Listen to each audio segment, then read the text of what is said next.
करते जाऊंगा। पहले student now start oxidation state का नेक्स्ट पॉइंट। तो हमने आपको बताया था कि डी ब्लॉक में मैक्सिमम ऑक्सीडेशन स्टेट ऑस्मियम और रुथनियम का होता है और पी ब्लॉक में जेनॉन का होता है। ये कैसे ऑक्सीडेशन स्टेट +8 आता है? तो अभी जैसे हमने अभी स्ट्रक्चर बनवाया ना, जब ऐसा स्ट्रक्चर आप लोग को भी बनवाएंगे तब उस समय क्लियर हो जाएगा कि ये स्ट्रक्चर में कैसे +8 दिखा रहा है। बरोबर है। ए ब्लॉक का जो कॉमन ऑक्सीडेशन स्टेट होता है +3 होता है। उसके बाद WE9 देखो, what is valency and oxidation number of nitrogen in nitrogen pentoxide. बरोबर। अब इस क्वेश्चन को निकालने के लिए nitrogen pentoxide, nitrogen pentoxide N2O5, nitrogen pentoxide. अब इसमें हमें ऑक्सीडेशन स्टेट निकालना है। आप बताओ ऑक्सीडेशन स्टेट कितना होगा? आप बताओ। ऑक्सीडेशन स्टेट विल बी +5 होगा ना। 2x -10, एक ऑक्सीजन पे -2, तो 5 ऑक्सीजन है तो -10 equal to 0। x equal to कितना होगा? +5।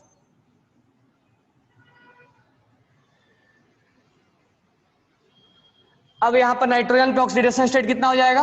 +5 होगा ना। अब ध्यान से सुनना, अब यहां पर वैलेंसी पूछा है, तो वैलेंसी जो होगा वो थोड़ा सा आगे समझ में आएगा। जब यहाँ नाइट्रोजन का हम बॉन्ड बनाएंगे तो एक्चुअली जो बॉन्ड बनाता है नाइट्रोजन वो ऐसे बॉन्ड बनाता है। एक यहाँ लोन पेयर होता है, कोऑर्डिनेट बॉन्ड बनता है यहाँ, और यहाँ एक लोन पेयर होता है। तो अभी आप फिलहाल बॉन्ड बना लो और यहाँ लिख भी लेना कोवैलेंसी। तो कोवैलेंसी कितना बॉन्ड बनाया है? 4। ये नाइट्रोजन 4 बॉन्ड बनाया है, 4 बॉन्ड बनाया है, इसीलिए इसका कोवैलेंसी 4 होगा।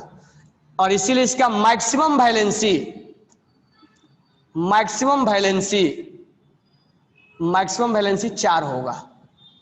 तो ये थोड़ा सा तब समझ में आएगा जब हम केमिकल बॉन्डिंग पढ़ लेंगे। जैसे अभी लोग का जो स्ट्रक्चर बनवा रहे थे, तो वैसा जब आप बनाने लगोगे तब आपको समझ में आएगा कि मैक्सिमम कोवैलेंसी 4 कैसे हुआ, 4 बॉन्ड, ये बॉन्ड कैसे बना। ऑक्सीडेशन स्टेट तो आप निकालना जानते हो। तो here oxidation state is 5 and nitrogen will form 4 bond, that's why it's covalency is 4। इसको राइट डाउन कर लेना। Next, oxidation state and covalency. देखो इस क्वेश्चन में कोवैलेंसी का नाम लिया है। कोवैलेंसी का मतलब होता है नंबर ऑफ बॉन्ड। तो ये तो बॉन्ड अभी आप बना नहीं पाओगे, लेकिन मैं बना के आपको दे दे रहा हूं, क्योंकि केमिकल बॉन्डिंग में आपको बताना सिखाएंगे कैसे बनाया जाता है। तो WE10 देखो, आप WE10 देखो, ऑक्सीडेशन स्टेट है AlClH2O और 5 है और +2 है।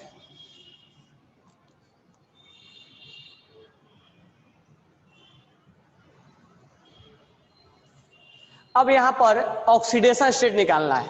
आपको याद होगा वाटर पे मैंने 0 लिखवाया था, वाटर पे मैंने 0 लिखवाया था, क्लोरीन पे -1 होता है और हमें अल्युमिनियम का निकालना है। एक्स मान लेंगे, क्लोरीन पे -1 होता है, वाटर पे 0 होगा, इक्वल टू में +2 जाएगा क्योंकि इस पे चार्ज +2 है। तो x इक्वल टू हो जाएगा ये +2 और +1 इक्वल टू +3, यानी एल्युमिनियम पे चार्ज जो होगा वो +3 होगा। ठीक है, -3 नहीं, +3 होगा, -1 नहीं, +3 होगा। तो यहां पर जो होगा वो +3। अब बात रहा कोवैलेंसी का, मतलब नंबर ऑफ बॉन्ड यानी वैलेंसी। तो यहां जो एल्युमिनियम होता है वो ये इसके साथ ऐसा बॉन्ड बनाया, तो ये हम बाद में बताएंगे आपको।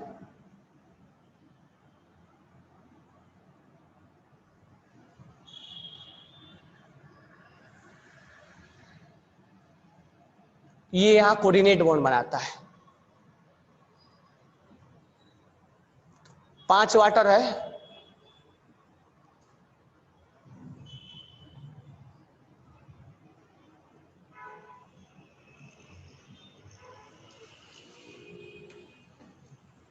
बरोबर है।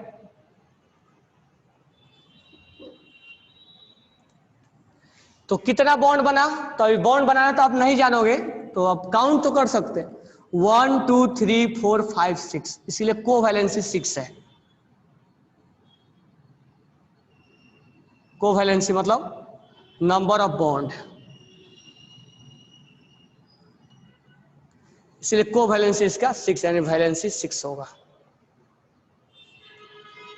ये थोड़ा बहुत समझ में आया? थोड़ा बहुत क्या मतलब, बॉन्ड ही केवल नहीं बनाने आता है, बाकी पार्ट तो हम जानते ही हैं। तो बॉन्ड बनाना हम केमिकल बॉन्डिंग में सीख लेंगे। बाकी स्टूडेंट,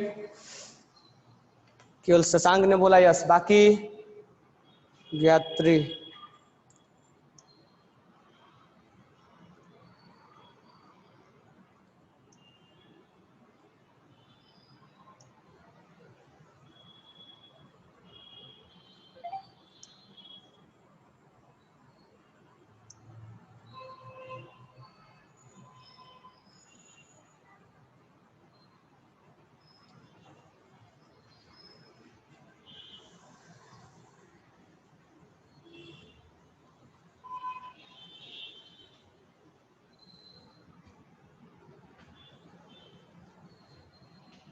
क्लियर हो गया?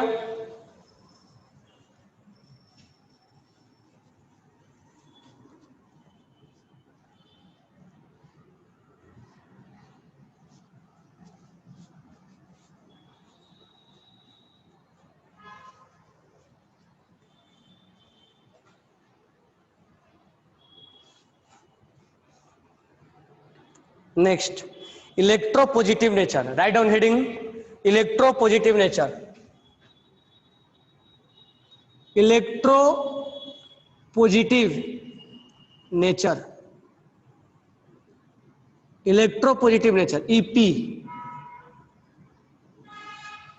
Electropositive nature. इसमें लिखना आप, tendency of an element to lose an electron,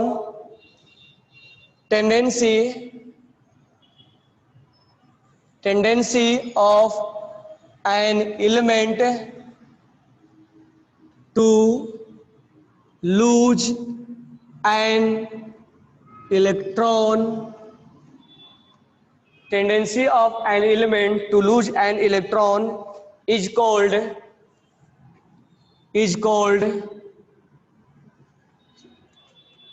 electropositive,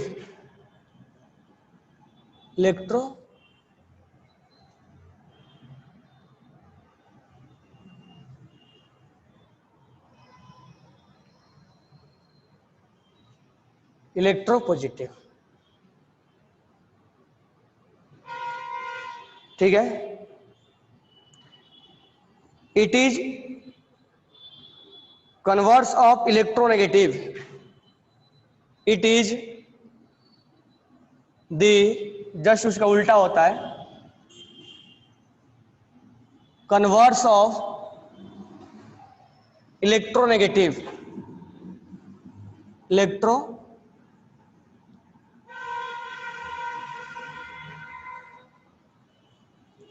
अब आगे देखो। अब मुझे बताओ, lithium, sodium, potassium, rubidium, caesium, ये अपना एक एक इलेक्ट्रॉन लूज करना चाहते हैं। Tendency to loss of electron, tendency to loss of electron. अब मुझे बताओ कि टॉप टू बॉटम लॉस करने की टेंडेंसी बढ़ेगी या घटेगी? Tendency to loss the electron from top to bottom will increase और decrease, tendency to loss the electron from top to bottom will increase और डिक्रीज। क्या होगा? इंक्रीज। तो इस लाइन को लिखो, tendency to loss, tendency to loss, tendency to loss, tendency to loss,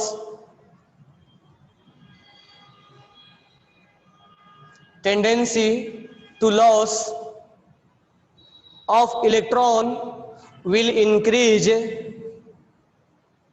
to loss an electron, tendency to loss of an electron will increase from top to bottom, from top to bottom, from top to bottom, from top to bottom। ठीक है, अब आगे ध्यान देना, मुझे बताओ, हाँ पहले सीक्वेंस लिख लो इसको, ये दोनों राइट डाउन करो आप।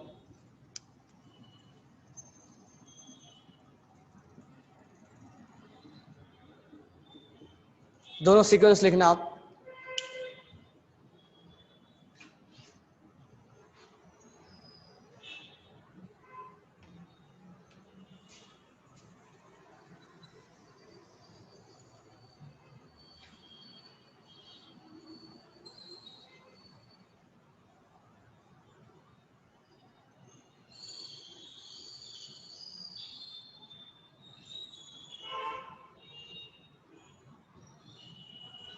लिख लिए? अब मुझे बताओ कि लेफ्ट टू राइट, अगर हम lithium, beryllium, boron, carbon, nitrogen, oxygen, fluorine, left to right, left to right electron loss करने की tendency, loss of electron, tendency to loss of electron will increase और decrease. Right down next point, from left to right, from left to right, from left to right, from left to right tendency to loss of an electron,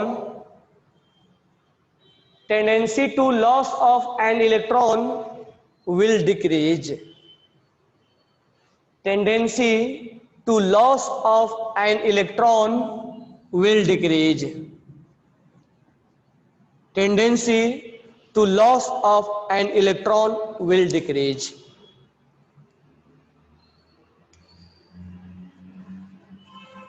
reason क्या है? क्या है reason? What will be reason?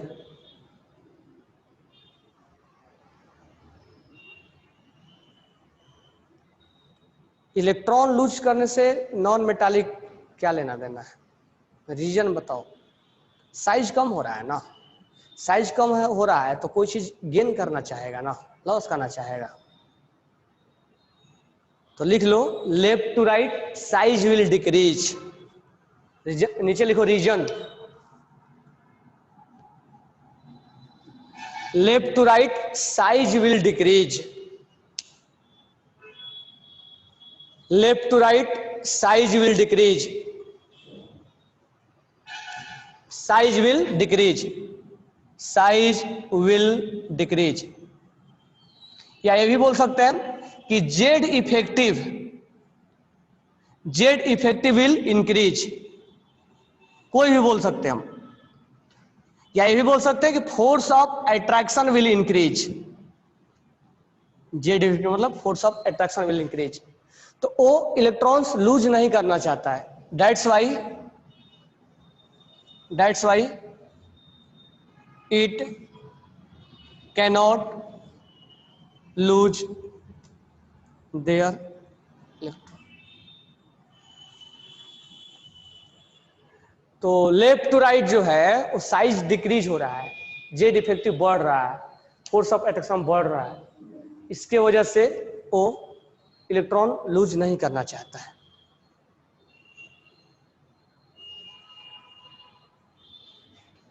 इसमें क्या होगा reason? Top to bottom, top to bottom electrons lose करने की tendency बढ़ रहा है, क्यों? साइज विल इंक्रीज, आसानी से लूज कर देगा। तो लिख लो इसमें टॉप टू बॉटम, लिखे ही हो, आगा अगले उसमें रीजन लिख लेना, या ऐसे लिख लो स्पेस नहीं है तो, top to bottom tendency to lose loss of electron will increase because top to bottom tendency to loss of an electron,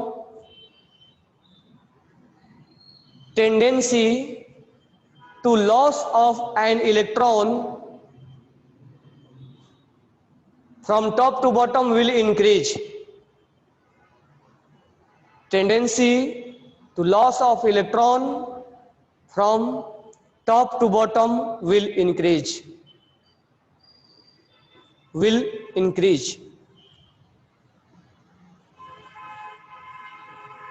Because size will increase.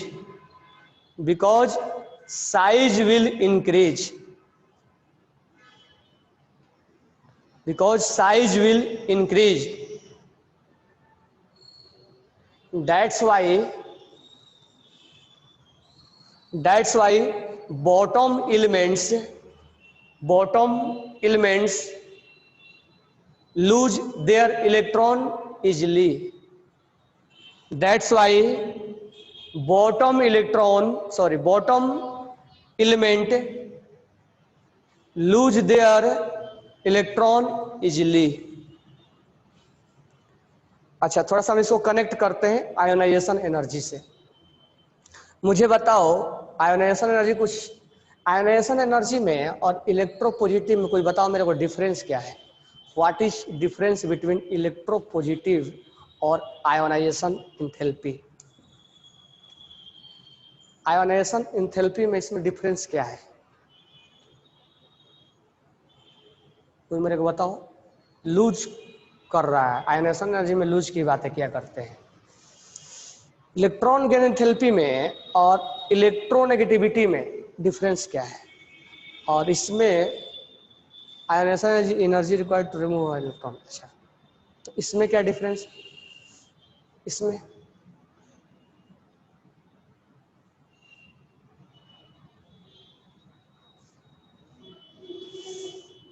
देखो, आयोनाइजेशन एनर्जी में आउटर सेल से इलेक्ट्रॉन्स निकालने में जो energy लगाते हैं,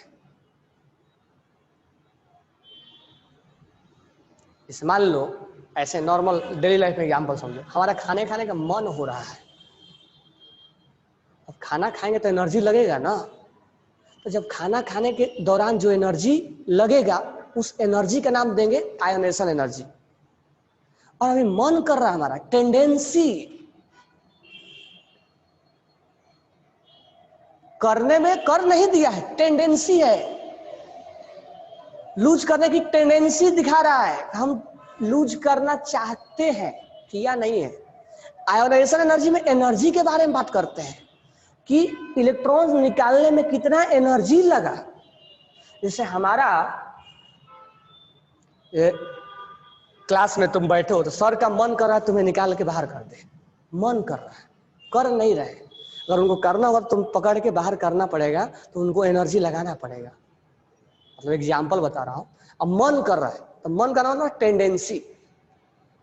तो यही डिफरेंस है कि इसको लूज करने में जो एनर्जी लगेगा उसको हम बोलते हैं आयोनाइजेशन एनर्जी। लूज करने का टेंडेंसी दिखा रहा है, किया नहीं है, करना चाहता है, उसको हम बोलते हैं इलेक्ट्रोपॉजिटिव। अब ध्यान से सुनना, ये अपना इलेक्ट्रॉन आसानी से लूज करना चाहता है, इसका मतलब इसके आयोनाइजेशन एनर्जी क्या होगा? Ionisation energy top to bottom, ionisation energy top to bottom increase और decrease, ionisation energy top to bottom increase और डिक्रीज। डिक्रीज आसानी से लूज कर देगा ना, यहां से इलेक्ट्रॉन आसानी से निकाल देंगे ना, यहां से इलेक्ट्रॉन आसानी से निकाल देंगे, साइज ज्यादा है तुरंत लेंगे निकाल देंगे। तो आयोनाइजेशन एनर्जी मतलब एनर्जी कम लगा रहा है निकालने में, यानी इसका टेंडेंसी ज्यादा है, यानी कहीं ना कहीं electronegativity is related to ionization enthalpy. तो हम ये लिखेंगे कि top to bottom ionisation energy, electron निकालने में एनर्जी कम लगेगा, इसलिए इलेक्ट्रो पॉजिटिव कैरेक्टर ज्यादा होगा। देखो कैसे हुआ, एनर्जी कम लगा रहा है इसीलिए तो टेंडेंसी उसका ज्यादा है। जो चीज काम करने में हमें एनर्जी कम लगेगा तो हम करना जल्दी चाहेंगे ना, इसलिए टेंडेंसी ज्यादा है उसका। If ionization energy will be less than electropositive character will be more.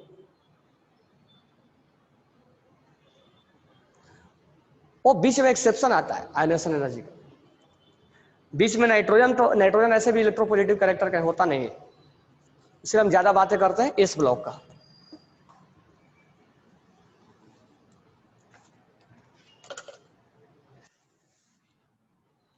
Nitrogen loose नहीं करना जल्दी, वो उसका टेंडेंसी नहीं होता लूज करने का, ये टेंडेंसी है ज्यादा। हम इसके बारे में मेटल के बारे में बातें किया करते हैं, ठीक है, हम नॉन मेटल के बारे में इसमें ज्यादा बातें नहीं करते। हरिकेश, तो टॉप टू बॉटम लॉस करने की टेंडेंसी क्या होगी, आयोनाइजेशन एनर्जी कम लगेगा, एनर्जी कम लगेगा, तो लॉस करने की टेंडेंसी क्या होगी, ज्यादा होगी। Next point, top to bottom loss करने की टेंडेंसी बढ़ती है, तो top to bottom ionisation energy decrease होगा। आयोनाइजेशन एनर्जी को हटा देते हैं, इलेक्ट्रोपॉजिटिव ईपी में लिख दूं, इलेक्ट्रोपॉजिटिव क्या होगा, बढ़ेगा, शॉर्ट में लिखा हूं ईपी, इलेक्ट्रोपॉजिटिव, इलेक्ट्रोपॉजिटिव बढ़ेगा।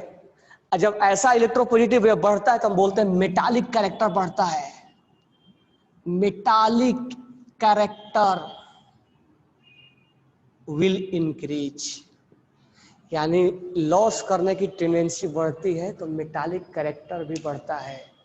तो from top to bottom electropositive character will be increase, तो top to bottom ionisation energy will decrease, electropositive character will increase, और metallic character will also increase. Yes or no?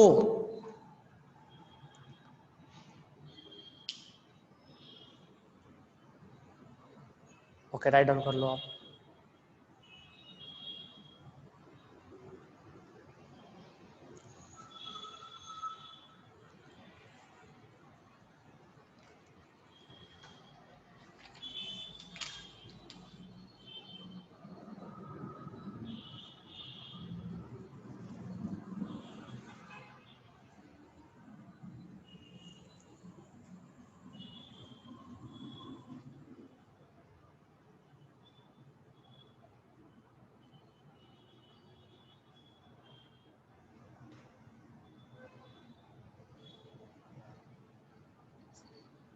लिख लिए? अब हम बातें करते हैं, मुझे ये बताओ अल्कली मेटल में और अल्कलाइन अर्थ मेटल में, अल्कली मेटल में और अल्कलाइन अर्थ मेटल में which has more electropositive character? Fast answer करो। In alkali metal and alkaline earth metal which has more electropositive character? ठीक है, दो आंसर आया, दोनों करेक्ट है। 3 4 अल्कली मेटल, ऐसे भी समझ में आता है, लेफ्ट टू राइट जाते हैं तो इधर घटता है तो इसका ज्यादा होगा। तो पहला पॉइंट हम लिखेंगे, इसलिए मैं इसको हटाया नहीं था इसी पॉइंट्स को लिखने के लिए। Alkali metal has more electropositive character than alkaline earth metal. हमने टॉप टू बॉटम देखा, हमने लेफ्ट टू राइट देखा, अब हम अल्कली और अल्कलाइन में स्पेसिफाई करके देख रहे हैं। Electro positive character of alkali metal is more than alkaline earth metal। इसका मतलब इसमें लूज करने की टेंडेंसी क्या है, सामने सामने कंपेयर होगा, ज्यादा है। इसका मतलब अल्कली मेटल में और अल्कलाइन अर्थ मेटल में मेटालिक कैरेक्टर किस में ज्यादा होगा, क्योंकि इलेक्ट्रोपॉजिटिव जिसमें ज्यादा होता है उसमें मेटालिक ज्यादा होता है। तो इलेक्ट्रोपॉजिटिव अगर ज्यादा है तो मेटालिक ज्यादा होगा। Electropositive will be more than metallic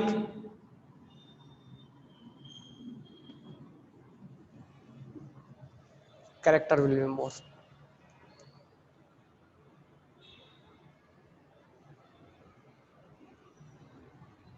तो मुझे बताओ कि अल्कली मेटल में और अल्कलाइन अर्थ मेटल में मेटालिक कैरेक्टर किसका ज्यादा होगा, मेटालिक कैरेक्टर।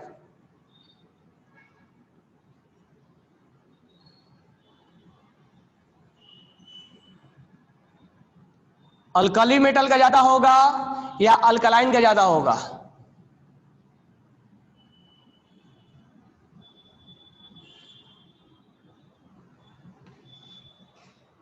अल्कली का।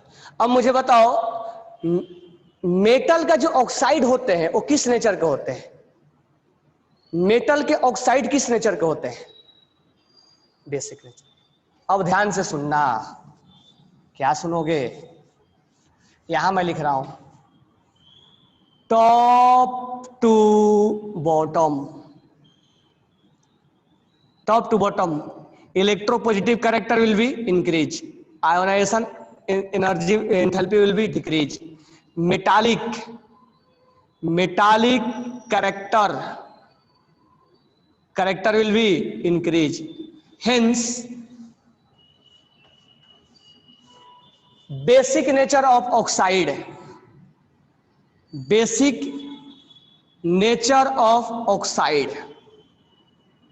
will increase। ये हमने बात किया कि इसमें टॉप टू बॉटम में। अब मुझे बताओ कि अल्कली मेटल में और अल्कलाइन अर्थ मेटल में which one is more basic, which one is more basic, alkali is more basic या alkaline is more basic? Alkali is more basic. तो बेसिक कैरेक्टर यानी ज्यादा बेस कौन है, basic character, basic character of alkali, sorry of metal, यानी alkali metal will be more basic than alkaline earth metal.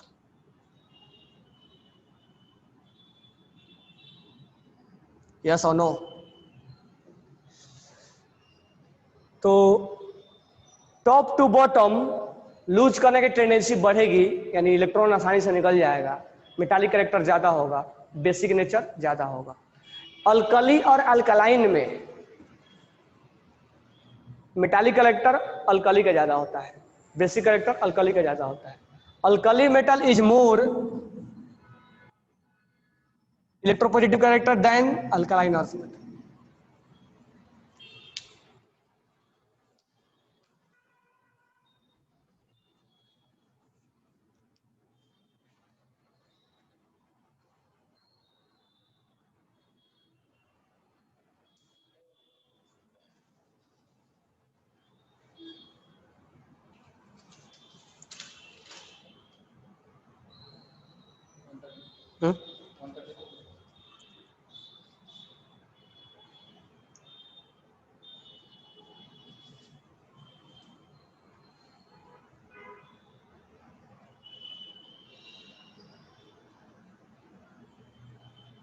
Result आ गया क्या इनका?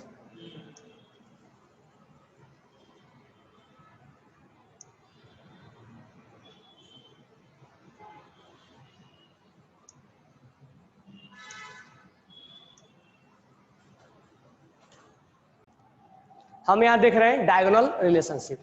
तो पहले मैं आपको बता दूं कि सेकेंड पीरियड का element, this one is second period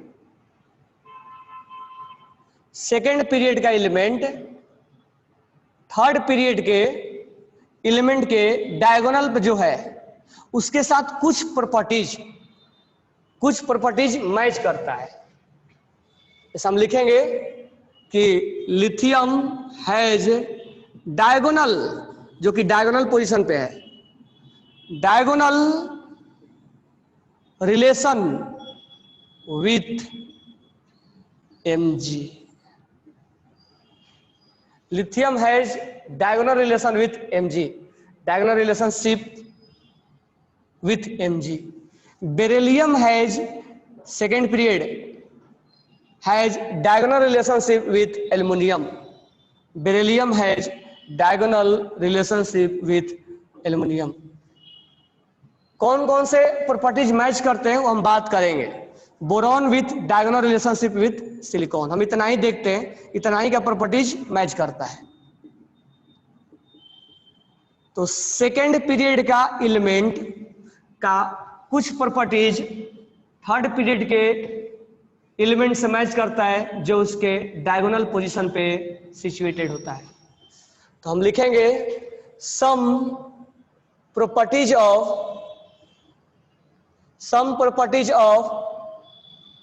second period element match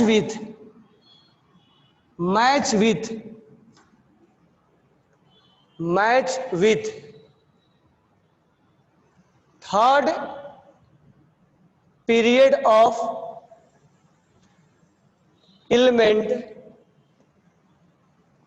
which are present at diagonal position,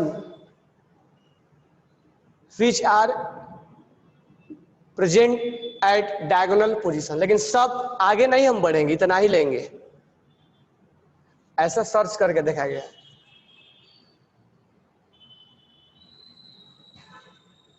अब डायगोनल रिलेशनशिप में इनका प्रॉपर्टीज मैच करने का रीजन क्या है? तो इनका चार्ज अपॉन रेडियस का जो वैल्यू होता है वो लगभग बराबर होता है। इसका चार्ज और इसका रेडियस, इसका चार्ज अपॉन रेडियस लगभग वैल्यू बराबर होता है। इसलिए इनका जो डायगोनल प्रॉपर्टीज होता है, मतलब जो कुछ प्रॉपर्टीज होता है उसका मैच करता है।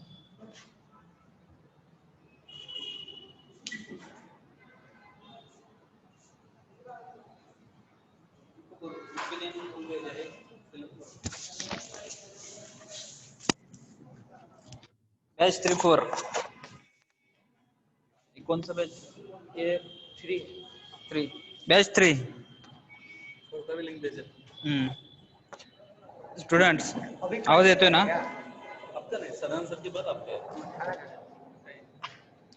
आवाज येतोय?